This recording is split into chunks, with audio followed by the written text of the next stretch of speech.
Oh, my boys and girls, put on your nice warm throw blankets and your cup of hot chocolate in your hand as you endure this Alaska-grade snowstorm in the middle of March. And I will tell you a tale. It's a tale of love and of loss, a tale of war and of peace. This is the tale of King Kong's copyright history. The year is 1929. A man named Merian C. Cooper conceived the beast known as King Kong. He decided to go to the company RKO Pictures for a movie and its eventual sequel that he was already planning. After the huge success that was King Kong and the Son of Kong, he took a managerial position of an offshoot of RKO called Pioneer Pictures. His company tried and succeeded to become completely independent from RKO. This seemed all well and good at first, until Cooper began the process to get his next Kong film off the ground, Tarzan vs. King Kong. I would like to just take a second to imagine what that would have been like. Alright, let's continue. Cooper experienced trouble though because RKO claimed that they owned the copyright to King Kong. Cooper, irritated, said that he made the monster, he never sold King Kong. This resulted in a lawsuit. During the lawsuit, he made the argument that he made the monster and he should have complete control over what happens in it. But RKO claimed, and they had evidence through paperwork, that they did own the copyright. And Cooper just decided to let it go for now. Later, in 1962, RKO was inspired by the idea of a King Kong vs. film. They first thought of King Kong vs. Prometheus, which would be, interesting. And they eventually decided to replace Prometheus with Frankenstein. They then proposed this idea of King Kong vs. Frankenstein to Toho, who somewhat recently made the hit Japanese films Godzilla and Godzilla Raids Again, the latter of which was a versus film. They began to work together and eventually changed Frankenstein to Godzilla himself. Cooper heard about this and began to oppose the production of King Kong vs. Godzilla.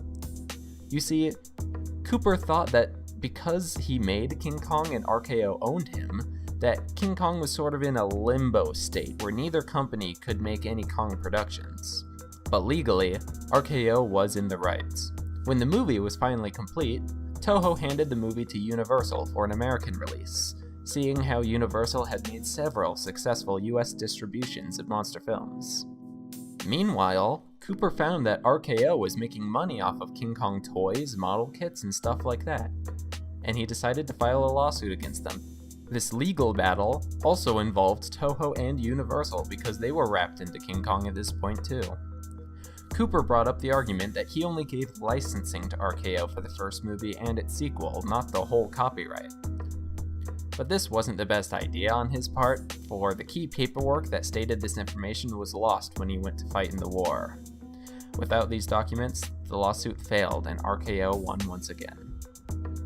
Now around this time, a TV company, Rankin/Base Productions, got the rights to make a King Kong TV show called The King Kong Show. It was a different time, they didn't need to try hard.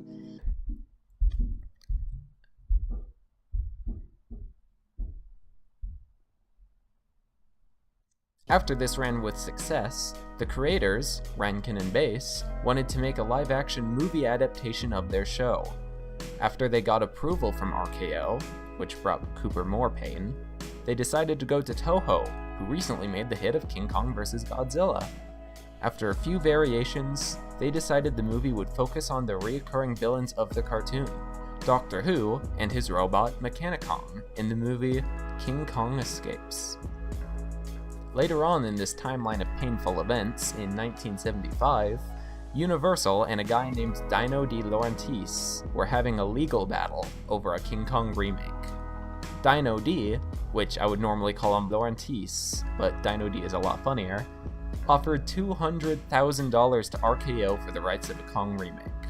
Universal reacted with, you'll never believe it, a lawsuit. Universal claimed that they had verbal agreement with RKO for a remake. RKO was then like, what the living crap are you talking about? And they countersued Universal. Then Dino D made a separate lawsuit for an interference. To add to it, Cooper's son, Richard, wanted in on this and he jumped right into the pile of lawsuits with his own. Universal found that a while ago, RKO gave the copyright to a dude named Loveless who wrote the novelization of the original movie. This copyright had expired, so that made King Kong technically public domain.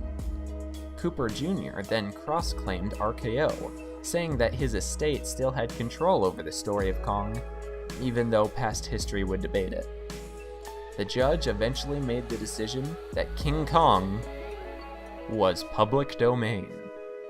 Universal and Dino D could make their movies only if the stories didn't infringe on the original story of the first two Kong movies, which RKO still owned. Basically, the original story of the first two movies are still copyrighted by RKO, but the name and character of King Kong is now public domain. At this point, everybody was at least partially happy, except for Cooper Jr. He continued to debate with the judge until just after a month of the judge's original ruling, the judge made a different decision. King Kong in its entirety would belong to Cooper Jr. with Pioneer Pictures. The judge said that Universal and Dino D could still make their movies though, because that would be pretty unfair otherwise. Now, everybody was happy. Then, like a freaking idiot, Cooper Jr. decided to sell all the copyright to Universal. What the heck? You and your father spent years and years trying to get Kong, trying to get the copyright, and finally, once you finally did, you frickin' sold it to the people you were battling against. This kind of shows that it was never about King Kong, but it was about the money that King Kong would bring. Which, isn't that the moral of the story to begin with?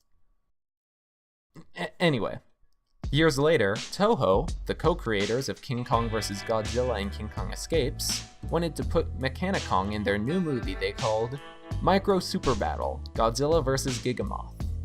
By this time, Rankin/Base Productions had already dissipated, so they didn't have any trouble with them for using Mechani-Kong, but they experienced problems from Universal for using King Kong's likeness.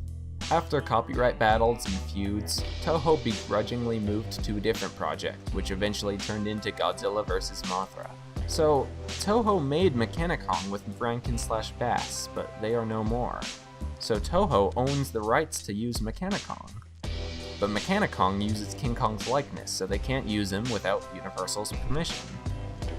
But on a technical level, we could maybe see Mechani-Kong once again if Toho gets the rights to use King Kong or King Kong's likeness. Or maybe a company like Legendary gets the rights to both Kong from Universal and Mechani-Kong from Toho. This is sadly unlikely though, so we'll probably just see references and tributes like Bulgario from the brilliantly titled Super Fleet Caesar X the Movie Fight Star Soldiers. Wow, I'm a nerd. So this concludes this horrible, lawsuit-filled battle of Kong and Mechani-Kong. It's an irritating tale, but it's quite interesting. I just feel sorry for old King Kong, though. The poor guy's been dragged around for years, not really having a true home, until the original creator's son finally got him and then sold him to the enemy. Poor guy just wants to be loved. Don't worry, Kong. I'm sure you'll get plenty of love from Godzilla in 2020.